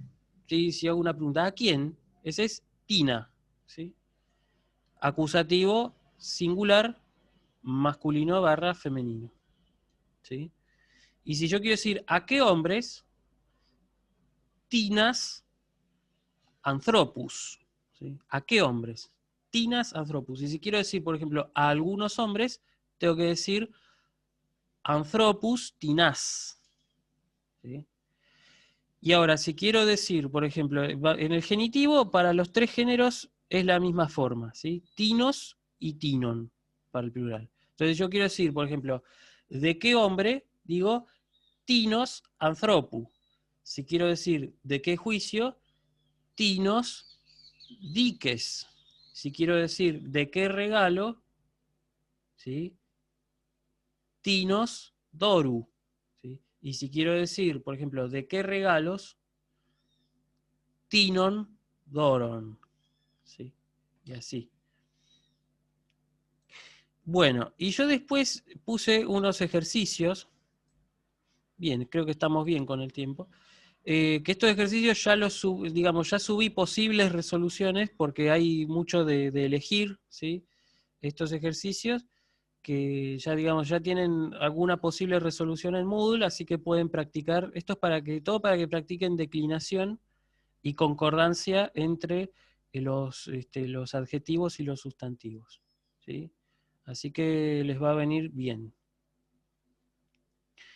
Cualquier cosa, por supuesto, tienen las resoluciones o me pueden hacer una consulta. Recuerden que yo mañana estoy de 2 a 5 de la tarde estoy en consulta.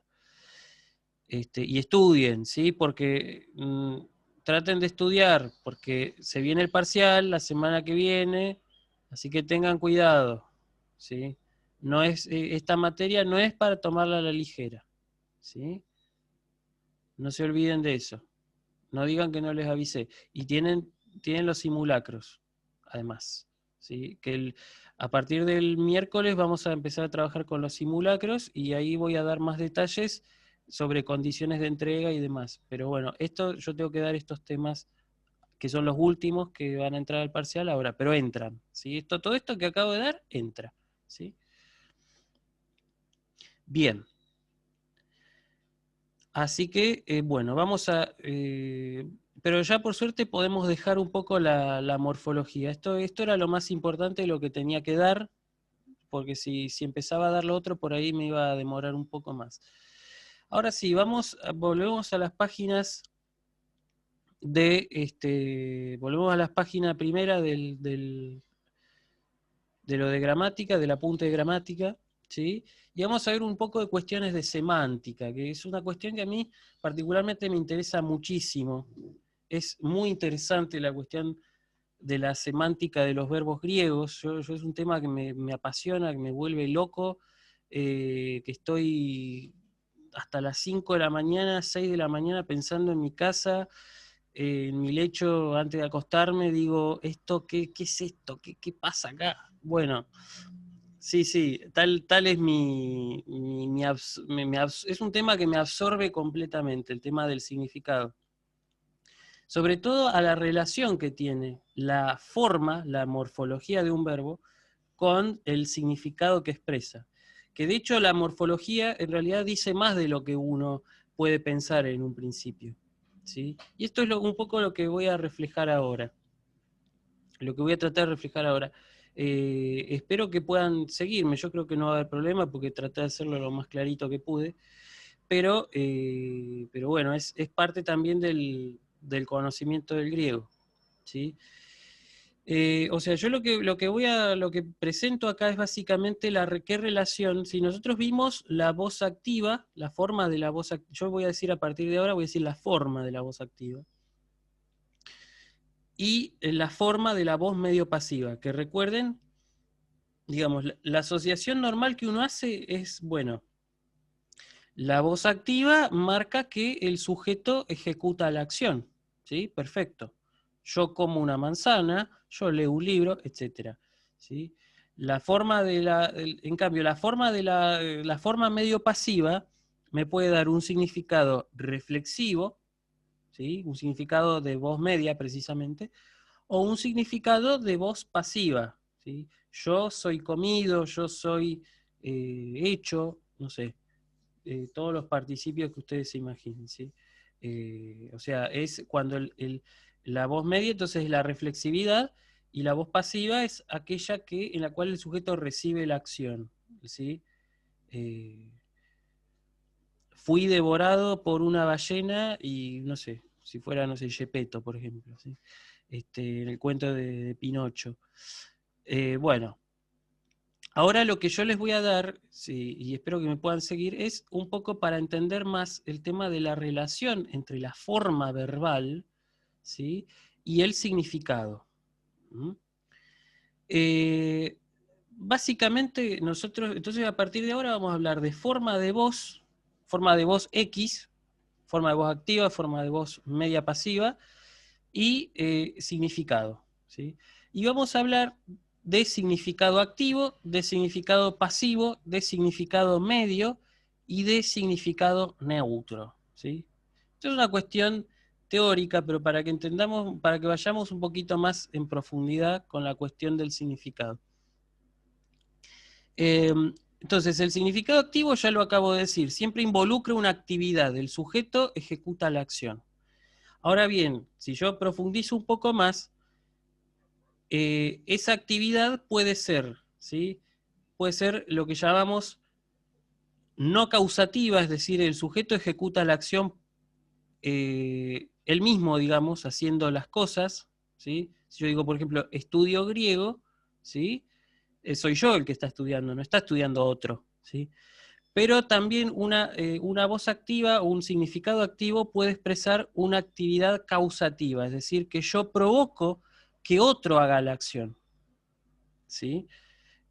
Vale decir, esto en castellano lo expresamos con, por ejemplo, hacer estudiar griego, por ejemplo, ¿sí? Yo digo, yo hago estudiar griego, o sea, yo hago que ustedes estudien griego, yo no estudio griego, sino que ustedes lo hacen, yo los mando a que ustedes lo hagan, ¿sí? Y en ese sentido, la forma, digamos, ahí expresa, eso en griego se expresa con una voz activa, igual, ¿sí? Normalmente lo que sucede es que el significado activo, cuando es causativo, cuando es el sujeto el que provoca que otros hagan la acción, lo que sucede normalmente es que el verbo suele llevar objeto directo. Yo diría el 100% de los casos, lleva un verbo que tiene ese matiz de hacer algo a otro, siempre es un verbo que tiene un objeto directo siempre, ¿sí? Esto está bueno entenderlo porque si nosotros entendemos el significado, después podemos predecir en algún punto la sintaxis, ¿sí?, de ese verbo. Esto tal vez ahora no tal vez ahora no les sirve concretamente para este parcial. Total, en el diccionario tienen todo lo que necesitan, pero es posible que a medida que vayamos avanzando tengamos estas consideraciones en cuenta, ¿sí? Entonces, ya hablamos del significado activo. Puede ser, dije, no causativo, ¿sí?, yo hago las cosas, o causativo, hago que otro las haga por mí, digamos así, ¿sí? Ahora, el significado pasivo siempre involucra pasividad. En el pasivo no hay problema, ¿sí? El sujeto recibe la acción y punto. No hay no causativo, no hay nada de eso, ¿sí? El significado pasivo siempre involucra entonces pasividad, ¿sí? Típico de tapas de diario o esas cosas, ¿no? No sé, un chico fue baleado, un policía fue asesinado, ¿sí? Eso es la voz pasiva, eso es la pasividad. Bien, ahora bien, el significado medio es el más complejo de todos, ¿sí? Nosotros habíamos dicho que, digamos, el significado medio era el reflexivo, pero uno puede profundizar más sobre la cuestión de lo medio, del significado medio. Entonces, por un lado, el significado medio puede involucrar reflexividad, ¿sí?, que es esto que veníamos diciendo, ¿no? El sujeto ejecuta y recibe la acción, ¿sí? Por ejemplo, yo me baño a mí mismo, ¿sí? No sé, yo no sé, me pinto la cara, ¿sí? Yo lo hago para mí, son acciones que las hago y las recibo, son reflexivas. Pero también, el significado medio también puede involucrar una cuestión de autobeneficio, ¿sí? Si yo, por ejemplo, digo, a ver, un ejemplo, si yo digo, no sé, estudio griego, ¿sí?, yo no estoy ahí dando por sentado que es por mi beneficio. No, ¿sí? Estudio griego. Entonces, eso en griego se expresaría como con voz activa, ¿sí? Ahora, si yo quiero decir en griego que estudio griego por mi propio beneficio, para hacerme un bien, de alguna manera, ahí el griego utilizaría una voz media y cambiaría la forma del verbo, ¿sí? Si yo digo, por ejemplo, honro a los dioses, vamos a poner un ejemplo en griego. Si yo digo honro a los dioses, eso en griego se dice timó tus Zeus, ¿verdad? Timó tus Zeus. Lo voy a hacer por escrito, a ver si puedo, si no se traba la compu, voy a abrir el Word para que se vea clarito. Después voy a compartir pantalla. Pero bueno, vamos a hacerlo por ahora oral hasta que se abra todo, porque esto tarda. Bueno, no tarda mucho. Ahora voy a dejar de compartir y voy a poner compartir para el Word, para que sea como nuestro pizarrón. Ahí está. Joya. Bueno, está andando bien la compu hoy. Qué alegría.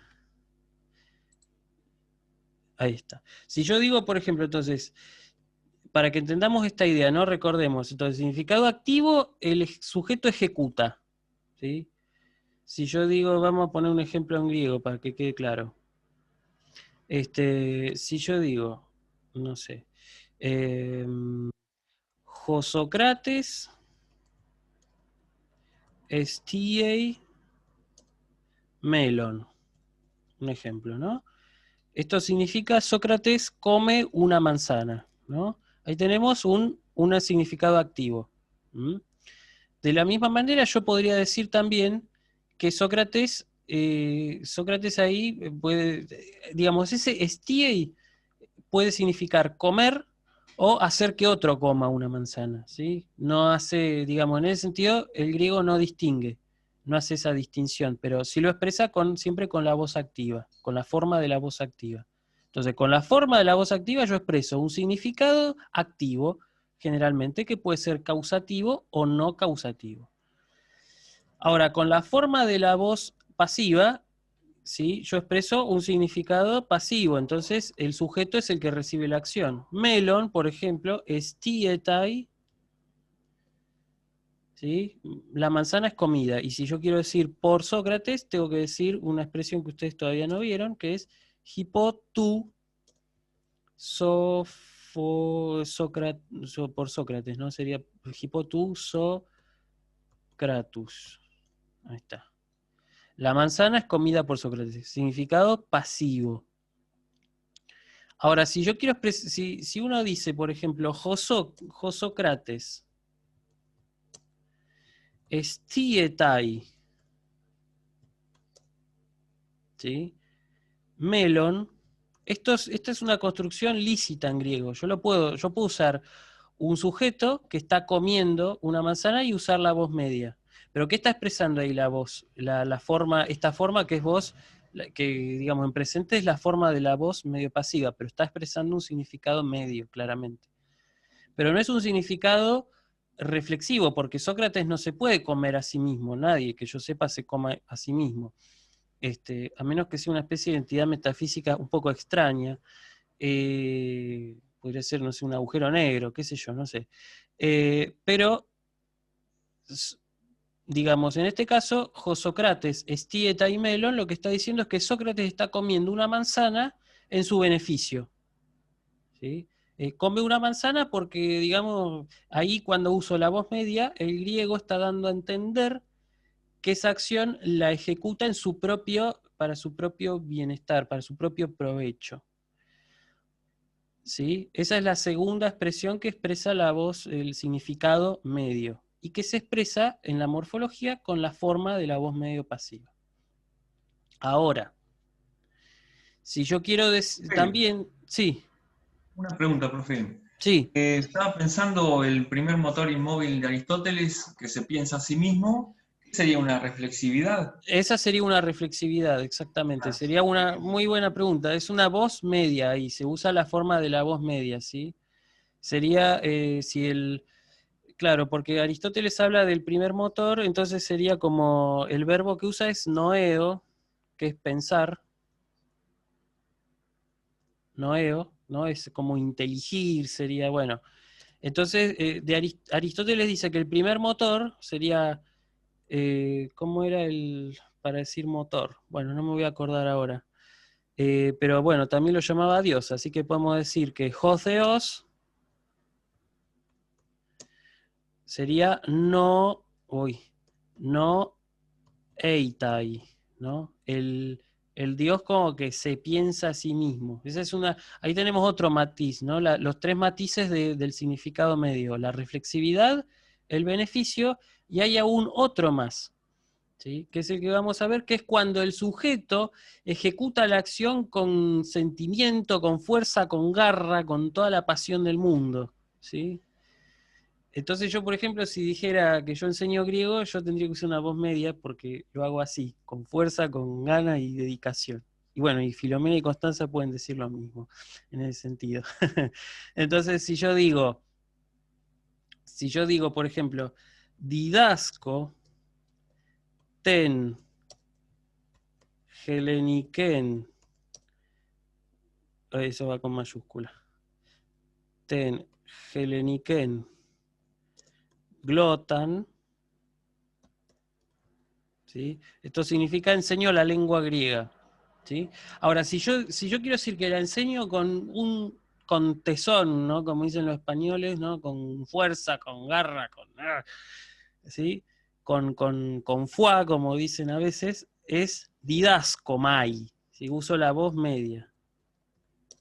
Didascomai ten Heleniken glotan. Enseño la lengua griega, pero con ganas, ¿sí? Con un sentimiento especial.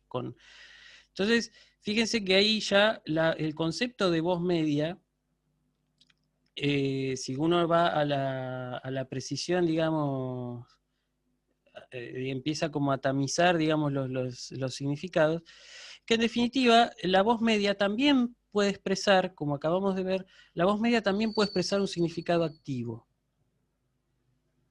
Sí, señores. ¿Por qué? Justamente porque involucra porque el significado medio entonces puede involucrar una de tres: o reflexividad, o una idea de autobeneficio, de provecho para sí mismo, o una idea de autoesfuerzo.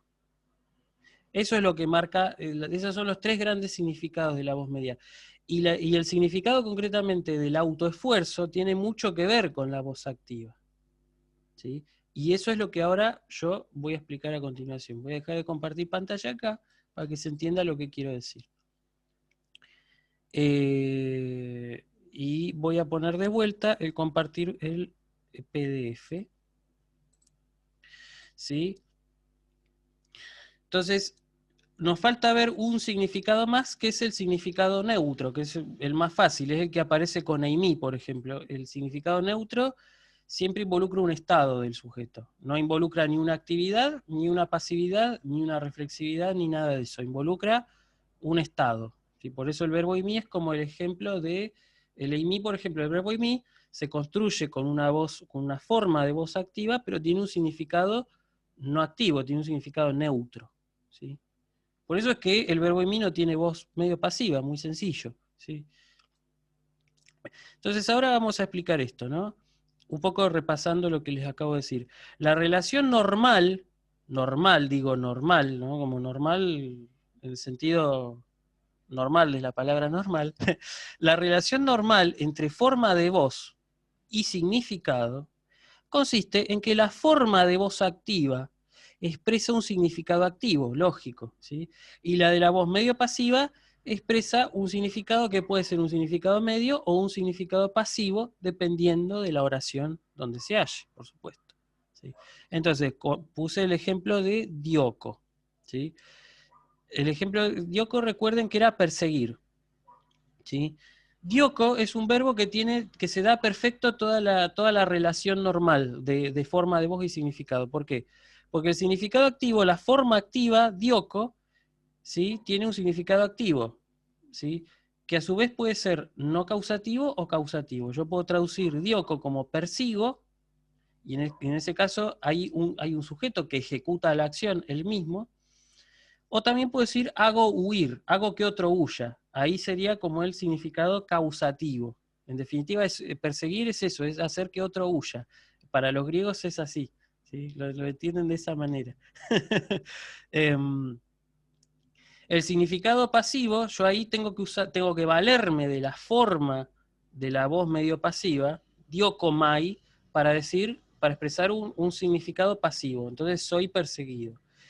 Y si yo quiero expresar un significado medio, también tengo que usar la misma forma, pero ya obviamente va a cambiar el significado. Entonces si yo digo diokomai en un significado medio, puedo decir tres cosas distintas. Puedo decir me persigo, o sea, a mí mismo, ¿no? Tengo baja autoestima, me persigo, me hago el bocho, eso sería, ¿sí? Pero también puede indicar una idea de perseguir en mi beneficio. Si yo diokomai, no sé, por ejemplo, diokomai ton Sócrates, persigo a Sócrates, pero por mi propio beneficio, ¿sí? Para hacerme un bien a mí. Y si digo persigo, pero también puede implicar una idea de autoesfuerzo. ¿Sí? Si yo digo diokomai, puedo decir también persigo, en el sentido de muy parecido a una voz activa, pero lo percibo con una pasión, con una fuerza, y valiéndome de mis propios medios. ¿Sí? Eso es lo que expresa entonces el significado medio, que se expresa, por supuesto, con la forma medio pasiva. ¿Sí? Ahora bien, esa es la relación normal que tenemos. En dioko tenemos un ejemplo bárbaro. Otros verbos, por ejemplo, el verbo lío, ¿sí? Lyo con Y también. Es otro verbo que expresa esa misma relación. ¿Sí? Lyo, el verbo lyo significa desatar. Entonces, lyo en la voz activa puede significar desato o hago desatar. Puede tener ese significado causativo o no. ¿Sí? Si yo digo liomai, puede ser soy desatado, o puedo ser me desato a mí mismo, o desato en mi beneficio, o desato con mis propios medios. ¿Sí? Pareciéndose en ese sentido el significado medio al activo. Ahora bien, ¿sí? Ya vimos esto que es la relación normalita. Pero, ¿qué pasa? Hay verbos, como acabo de adelantar con el caso de Amy, hay verbos que no tienen forma de voz medio pasiva. ¿Y eso por qué? ¿Sí? Uno de los motivos, ¿sí? Hay otros, puede haber otros motivos, pero uno de ellos, que es el que nos toca en el vocabulario que vimos, se debe a que la forma de la voz activa no expresa un significado activo propiamente, sino que expresa un significado neutro, indica un estado del sujeto y no indica una actividad. Tal es el caso del verbo eimi, tal es el caso del verbo tinjano, ¿sí? El verbo eimi significa ser, estar o existir. En ninguno de esos tres casos el sujeto está ejecutando una acción. El ser no es una acción. ¿Sí? Ahí tenemos una cosa, una implicación para la filosofía interesante. El ser no es una acción. Para el griego, el ser no involucra una actividad. ¿Sí? El ser involucra es un hecho, un estado. No hay, digamos, desde el punto de vista de la lengua, por supuesto, ¿no? Ya después, en todo caso, veremos qué piensan los filósofos griegos al respecto, pero en principio lo que la lengua sugiere es que el verbo ser, el ser no expresa una actividad, sino un estado, ¿sí? Un significado neutro. Lo mismo con tinjano. Tinjano era hallarse por casualidad, encontrarse, ¿sí? Estar por casualidad, es, digamos, estar por tije, estar de tije, ¿sí? También, ese verbo tampoco involucra una actividad, está claro, porque el tipo se encuentra ahí, es como si quieren, el Dasein heideggeriano, ¿sí? Que está en el estado de arrojado, ¿sí? Pero bueno, no importa, no voy a meterme con esas disquisiciones. Pero sí, lo que quiero decir es que Eimi y Tinjano no tienen una voz, no tienen una forma de voz medio pasiva, porque simplemente no involucran una actividad esos verbos. El significado de esos verbos, si bien aparecen en una forma de voz activa, no tienen un significado propiamente activo, sino que tienen un significado neutro, que no involucra una actividad, sino un estado. Ahora bien, y acá es donde yo quería llegar más importantemente, digamos, de manera más... hay verbos que no tienen una voz activa, no tienen una forma de voz activa, quiero decir. ¿Y a qué se debe eso? Precisamente a que el significado activo fue absorbido de alguna manera por el significado medio. ¿Sí? ¿Qué significa esto? Que el significado de esos verbos, lo que significa esos verbos, es impensable, por más que involucre una actividad, esa acción es impensable sin una reflexividad, sin un autobeneficio o sin un autoesfuerzo. Al menos, por supuesto, desde el punto de vista de la lógica, digamos, interna de la lengua griega, por decirlo entre comillas. Entonces ahí tenemos un ejemplo de petomai. El verbo petomai, ¿sí? Fíjense que aparece con la terminación de medio pasiva, con la forma de la voz medio pasiva, pero involucra, ¿sí? El verbo petomai significa vuelo, volar. Tiene un significado que nosotros diríamos, epa, es un significado activo. Pero en realidad no es que es un significado activo, en realidad es un significado medio, ¿sí? Que en todo caso involucra una idea de autoesfuerzo, ¿sí? Y por esa razón se utiliza la forma de la voz media, pasiva, y no la forma de voz activa. Es decir, peto, la forma con omega, peto no existe, existe petomai. ¿Y por qué existe petomai y no peto? Porque la forma petomai, a mí, es todo el significado activo que puede tener ese verbo. El significado activo del volar involucra un autoesfuerzo, que En el caso de si, por eso no existe peto, porque el griego no asociaba un significado de actividad sin un autoesfuerzo, en el caso del volar, por lo menos. ¿Sí? Por esa razón, estos verbos que no tienen una voz activa, ¿sí? Se conocen tradicionalmente como verbos deponentes, que seguramente los que hicieron latín lo saben, porque lo vieron en latín. Yo lo que digo es que esta denominación de deponentes es una denominación impropia. No es que al verbo le falta, pobrecito, la voz activa, porque a pesar de que el significado es activo, debería, pobrecito, tener una voz activa. No, no es así. Ese es el concepto de deponente. ¿Sí? En realidad lo que pasa con los verbos griegos es que el verbo carece de la forma de la voz activa, precisamente a causa de su significado. El significado del verbo volar involucra necesariamente una idea de autoesfuerzo, ¿sí? Y por esa razón no va a tener nunca voz activa, ¿sí? Es así, ¿sí? De hecho, ya les dije, el significado medio, como involucra, en la medida en que involucra un autoesfuerzo, se asemeja mucho al significado activo, pero justamente se distingue porque en el significado medio está involucrada la idea de autoesfuerzo, de tesón, de pasión, de hacerlo con mis propios medios, ¿no? Y así, por ejemplo, bueno, el ejemplo que aparece ahí, petomai, vuelo con mis propios medios. Y podría seguir, ¿sí? Y ya con esto terminaríamos. Hay verbos que tienen las dos formas, ¿sí? Las dos formas de voz activa y de medio pasiva, que no varían de significado. O sea, la forma de la voz activa significa lo mismo que la forma de la medio pasiva. ¿Y por qué? Solamente porque la forma de la voz media implica ese significado medio de autoesfuerzo, ¿sí? Entonces, por ejemplo, yo acá tengo el verbo deo que aparece en el vocabulario del texto base. El verbo deo significa carezco, carecer, ¿sí? Y el significado de la forma de la voz medio pasiva es exactamente el mismo. Deomai también significa carezco, pero carezco con sentimiento, carezco con me falta, ¿no? Es como, ¿sí? Una cosa es me falta y otra cosa es me falta. Deomai. El griego lo expresaba cambiando la terminación. Y finalmente, ¿sí? Aunque estas, por supuesto, no son los únicos tipos de relación que hay entre forma de la voz y el significado, pero estas son como para que tengamos un breve pantallazo, hay verbos que tienen forma de voz activa y forma de voz medio pasiva, tienen las dos. Pero ¿qué pasa? En este caso, la que tiene el significado neutro, la que indica el estado, no es la activa, sino la forma medio pasiva. De esta manera, la voz activa pasa a tener un significado causativo, necesariamente, ¿sí? ¿Por qué?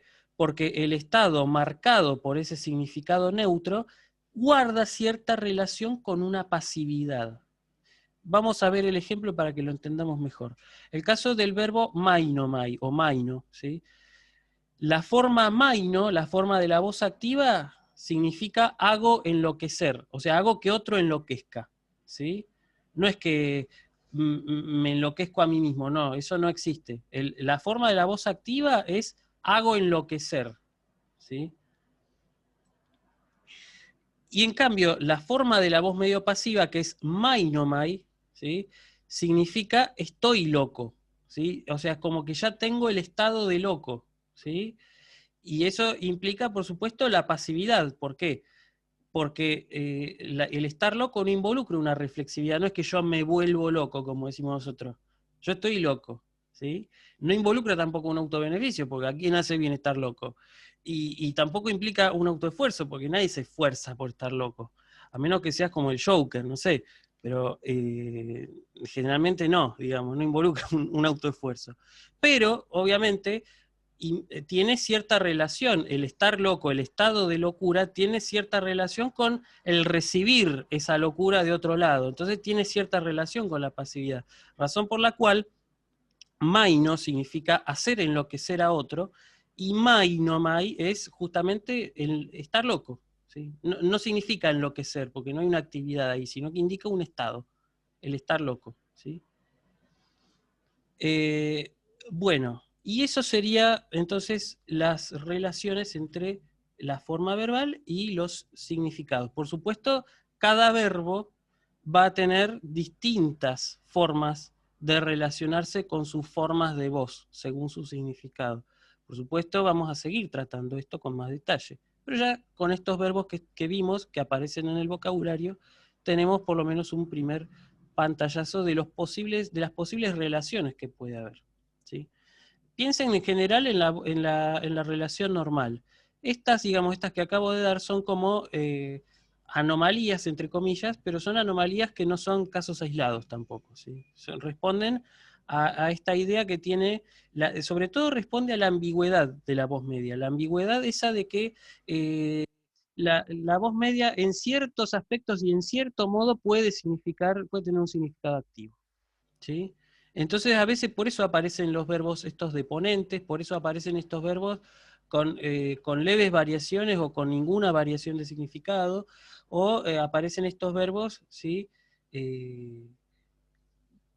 A la inversa, digamos, aparecen otros verbos cuyo significado entre lo activo y lo medio pasivo varían bastante, o por ejemplo, ya directamente hay verbos que no tienen voz medio pasiva, no tienen forma de voz medio pasiva, porque no tienen justamente su voz activa, no representa un significado activo. ¿Sí? Esa es la matrix, por decirlo de alguna manera. Yo les acabo de hacer como una especie de pantallazo de matrix del verbo griego que vamos a seguir trabajando. Pero me interesa más que nada que trabajen con la morfología. La cuestión semántica es algo que siempre, a medida que avanzamos con el vocabulario, vamos a seguir trabajando. Así que bueno, chicos, ya son más de las 8, así que nada, los despido. Estudien, eso sí, estudien. Lean los apuntes, sigan las clases. Los que no pudieron acceder a alguna clase están todas en YouTube. Practiquen, hagan los prácticos con las chicas, les va a venir bien. Si pueden, traten de hacer los simulacros de parcial, que eso les va a venir bien también. Nada, así que tienen todo, la verdad, y tienen también, dentro de los apuntes gramática, tienen ejercicios y también tienen las soluciones. Así que en ese sentido, solo les queda prepararse para el parcial, ¿sí? El miércoles, entonces vamos a practicar, vamos a hacer uno de los simulacros, y el viernes van a hacer otro de los simulacros con las chicas, ¿sí? Así que hasta acá, digamos, esto es todo lo que va a entrar en el parcial, ¿sí? Todo lo que vimos hasta ahora, desde la primera clase hasta ahora, entra todo, ¿sí? Ya lo que vamos a hacer el miércoles y el viernes es un repaso. Por supuesto, yo voy a dar más instrucciones a lo largo de la semana sobre las condiciones de entrega y demás.